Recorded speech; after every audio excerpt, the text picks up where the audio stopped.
When Barack Obama took the stage that day, the audience expected the usual blend of eloquence and composure that had defined so many of his public appearances. He began speaking in his familiar measured tone, carefully pacing his words, drawing the audience in without ever appearing hurried or defensive. Then, without fanfare or change in demeanor, he shifted his focus to a subject that immediately caught everyone's attention. He referenced Donald Trump's recent remarks, the ones that had stirred discussion and controversy, and instead of brushing them aside or responding with visible frustration, he chose to dismantle them point by point. There was something striking about how he did it. Rather than leaning into emotion or rhetoric, he adopted the voice of a teacher addressing a classroom, calmly setting the record straight. He took one claim and unpacked it with facts, citing history, policy outcomes, and verifiable information.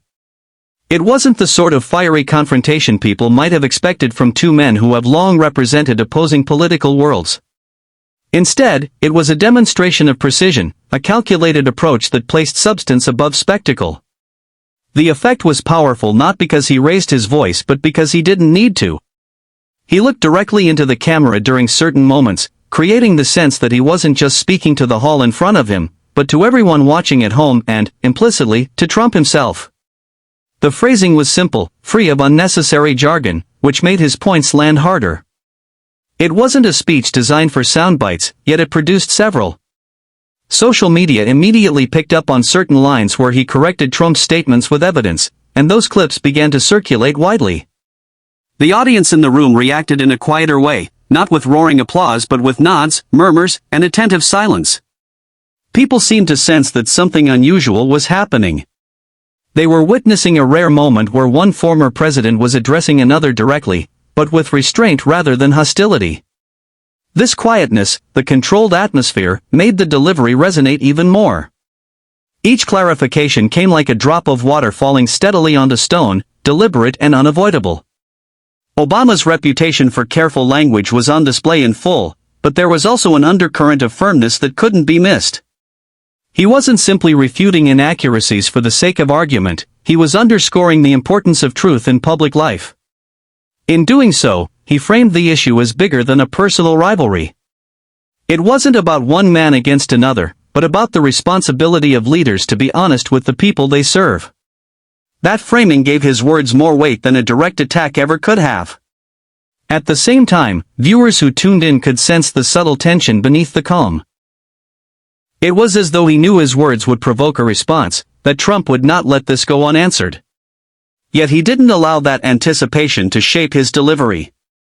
Instead, he pressed on steadily, drawing clear lines between fact and fiction, while refusing to let his tone drift into anger. This calmness, paradoxically, made the response more piercing. By avoiding drama, he made the contrast sharper. Those who supported Trump heard the remarks and immediately bristled, interpreting them as a veiled criticism designed to undermine him. Those who opposed Trump shared the clips enthusiastically, noting the careful dismantling of claims they believed to be misleading. But regardless of where viewers stood, the consensus was that Obama had chosen a path of precision over spectacle, a deliberate strategy to speak directly to the issue without descending into heated theatrics. The precision also revealed a larger strategy. It reminded people of his political style, to lead with a sense of calm authority, to use words as instruments rather than weapons. He didn't present himself as someone trying to win an argument in the heat of the moment. Instead, he appeared as someone reminding the country of what he believed leadership should look like, a steady hand, a clear head, and the discipline to separate facts from opinion. By the time he moved on to other topics in his speech, the atmosphere in the room had shifted. The audience had leaned forward, listening closely. Reporters scribbled furiously, already knowing that this portion of the address would dominate headlines. For many viewers, the contrast between the words spoken and the likely response they would provoke became the real story. Here was one former president laying down a quiet but unmistakable challenge to another, not in anger but in clarity, not in confrontation but in correction. Would you like me to now expand Keynote 2 into a 700-word section in the same storytelling style?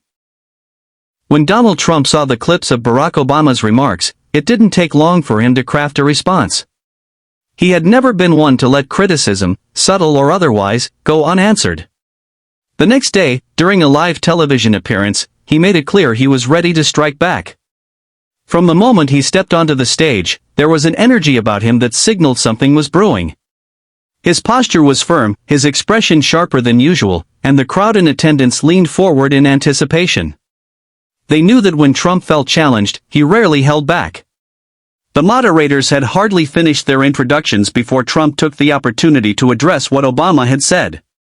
He didn't ease into the subject or treat it as a passing mention.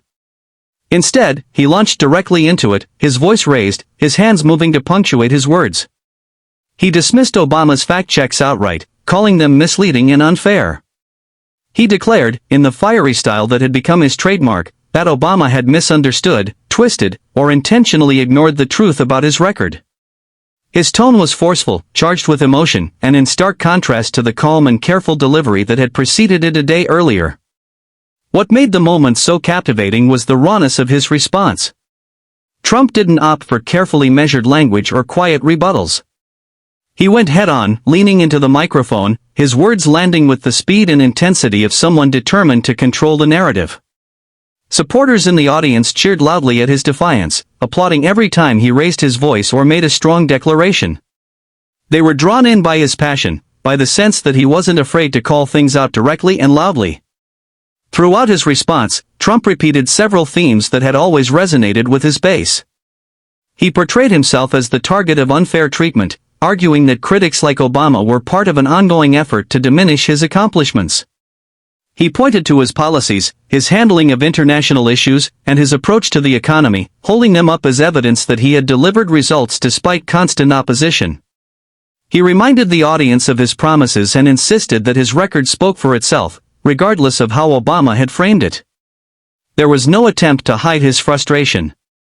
It was visible in his expressions, audible in the way his voice rose and fell with intensity. At moments, he pounded the lectern for emphasis, reinforcing the urgency of his message. The crowd responded each time, clapping and chanting, fueling the atmosphere with a charged energy that only grew stronger as he spoke. To his supporters, this was the Trump they admired, unfiltered, unafraid, and willing to push back loudly against anyone who challenged him. On television screens across the country, viewers witnessed the clash of styles in real time. Clips of Obama's measured words had been circulating, but now they were paired with Trump's explosive reply. The contrast was striking. Where Obama had relied on calm fact-checking, Trump relied on forceful rhetoric and emotional appeal. The two approaches couldn't have been more different, and that difference became the focus of endless commentary afterward. For Trump, the live setting was crucial. He thrived in front of an audience, feeding off the immediate reactions of the crowd. Every cheer, every chant gave him more momentum, pushing him to lean harder into his points. His words weren't just a rebuttal to Obama, they were a performance designed to rally his base and remind them of why they supported him in the first place. He made sure to frame the exchange not as a matter of one man correcting another, but as part of a larger struggle between his movement and the political establishment. His explosive reply also underscored the unpredictability that had always defined his public presence. Nobody could predict exactly what he would say, or how far he would go. That unpredictability kept his supporters engaged, waiting for the next line, the next punch, the next unscripted moment. It also ensured that his remarks dominated headlines. The media replayed clips repeatedly, dissecting each phrase, contrasting them with Obama's original comments, and debating what the exchange revealed about both men. In the end, what stood out wasn't just the substance of Trump's words, but the sheer energy behind them. He made it impossible for his audience to ignore him, impossible for the cameras to turn away. His voice filled the room, his presence filled the screen, and his response ensured that the clash between two former presidents would remain at the center of public discussion for days to come. Do you want me to continue with Keynote 3 in the same expanded storytelling style you've seen? The moment clips of Barack Obama's calm dismantling of Donald Trump's claims hit the internet, they spread at lightning speed. Within hours, short segments from his speech began appearing across every major social media platform. On Twitter, hashtags mentioning both Obama and Trump trended at the top, drawing millions of comments from people who either praised the clarity of Obama's words or criticized him for what they saw as unfair targeting. On Facebook, posts analyzing the exchange quickly racked up thousands of shares, while YouTube filled with reaction videos dissecting the tension between the two men. It was as if the nation had been given a front-row seat to a debate that was happening in two different styles, one quiet and deliberate, the other fiery and unrestrained. News outlets wasted no time capitalizing on the viral storm. Cable networks replayed the clips on loop, inviting analysts to compare Obama's delivery with Trump's explosive reply. Morning shows ran montages of the contrasting moments, while evening programs lined up panels to discuss what the clash revealed about the political climate. Each time the footage aired, it brought in fresh commentary and deeper scrutiny, fueling the cycle of coverage that only made the story grow larger. For several days, it was nearly impossible to escape the conversation, no matter which platform or channel people tuned into. Supporters of Obama saw the viral clips as validation of his approach. They circulated them widely, captioning them with phrases about leadership, truth, and composure. For them, the fact-checking style he had chosen represented not just a response to Trump, but a reminder of the type of leadership they felt had been missing from political discourse. Each time they shared the video, they emphasized the importance of accuracy, of staying grounded in facts rather than emotion. They framed the moment as one that stood above politics, pointing to it as an example of how to challenge misinformation without descending into chaos. On the other side, Trump's supporters rallied just as fiercely. They highlighted his fiery response as proof of his willingness to stand up for himself, to fight back when challenged. To them, the volume and energy of his live reply represented strength, authenticity, and passion. They created their own viral clips, not of Obama's calm corrections, but of Trump pounding the lectern, raising his voice, and rallying his audience in defense of his record. These clips spread with equal force, giving Trump's base a chance to declare that he had once again refused to back down, even when a former president tried to put him on the defensive. The media storm became less about the details of the exchange and more about the symbolism of it. Commentators framed the clash as a snapshot of America's divided political culture. Obama represented composure, discipline, and patience. Trump represented passion, raw energy, and a refusal to filter his words. The contrast made for compelling television and endless debate, ensuring that the story stayed alive far longer than most political exchanges. Even late-night talk shows jumped into the frenzy, weaving jokes and commentary into their monologues. Comedians imitated both men, exaggerating Obama's deliberate pauses and Trump's booming interruptions. These lighter takes only added to the reach of the story, introducing it to audiences who might not have followed the political back-and-forth otherwise. By blending humor with analysis, they made the exchange part of mainstream pop culture, ensuring that nearly everyone, whether politically engaged or not, had at least some awareness of what had happened. For journalists and analysts, the viral storm also provided an opportunity to revisit the history between the two men. Long-form articles appeared online tracing their political rivalry back to its roots, connecting Obama's calm precision to his years as president and Trump's fiery style to his own tenure. Each article offered its own interpretation, but the underlying theme was the same. This wasn't just about a single moment on television, but about the broader conflict between two very different visions of leadership. What made the storm so significant was how deeply it reflected the country's ongoing divide. People weren't simply sharing clips because they were newsworthy, they were sharing them because they felt personally invested in the outcome of the exchange. Every like, comment, and retweet was a signal of allegiance, a way to declare which style of leadership they admired and which they rejected. This sense of personal stake gave the story more staying power than a typical political spat. The viral spread also highlighted how quickly modern media could amplify conflict. A calm correction from Obama, paired with Trump's fiery response, became more than just two speeches.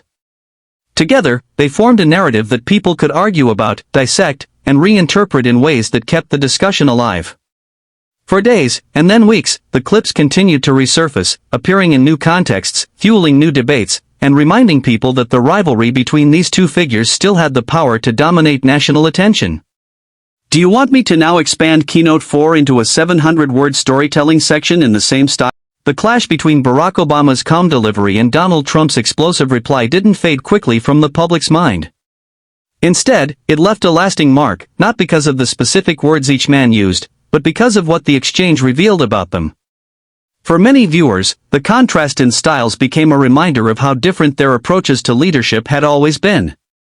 One embodied a kind of restraint, an insistence on precision and steady control, while the other embodied energy, volume, and the force of personality. The collision of those approaches on live television reignited questions about what kind of leadership Americans wanted, and how much style mattered compared to substance. Observers noted that Obama's words carried weight not because they were loud but because they were deliberate. He showed that facts, when laid out calmly and clearly, could still command attention in a noisy media landscape.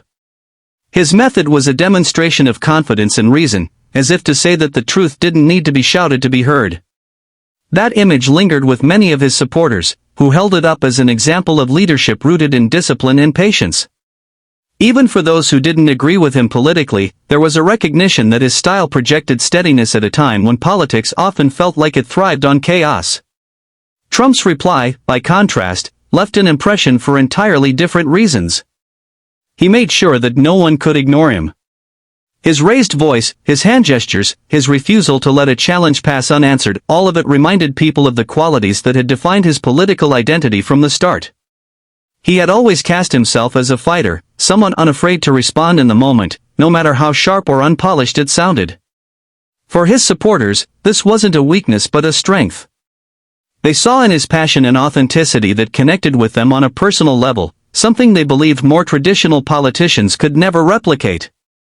The impact of their clash extended beyond the immediate news cycle.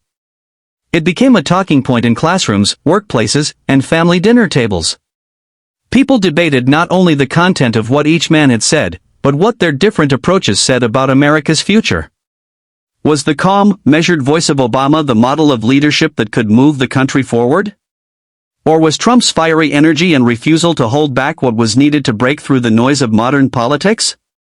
Those questions didn't have easy answers, but the fact that people were asking them underscored how significant the exchange had become. Political analysts suggested that the moment was less about a single disagreement and more about a broader reflection of the nation's divide. Obama represented an appeal to facts, a trust in institutions, and the belief that leadership could be exercised with quiet authority. Trump represented a rejection of those norms, an embrace of confrontation, and the belief that leadership meant showing strength through defiance. Neither style was new, but when placed side by side, the difference became sharper than ever. That sharpness made the clash memorable in a way few political exchanges are. The lasting impact was also felt in how it influenced discussions about truth and accountability. Obama's calm corrections highlighted the importance of accuracy, while Trump's fiery rebuttal emphasized loyalty and passion. For many, this raised deeper questions. Should leaders be judged more by the correctness of their words, or by their ability to inspire and energize people? Different audiences reached different conclusions, but the fact that the conversation kept resurfacing showed how much the moment had resonated. Weeks after the exchange, the echoes could still be heard. Commentators revisited it whenever discussions about political leadership arose. It was referenced in debates about communication styles, leadership qualities, and even campaign strategies. Each time, the contrast between the two men was drawn again, reinforcing the idea that their differences weren't just political, but almost philosophical. One trusted in precision, the other trusted in power. One leaned on calm authority, the other leaned on sheer force of will. What gave the clash such staying power was that both approaches had their appeal, depending on who was watching. Supporters of Obama felt reassured by his calmness, interpreting it as proof that reason could still prevail.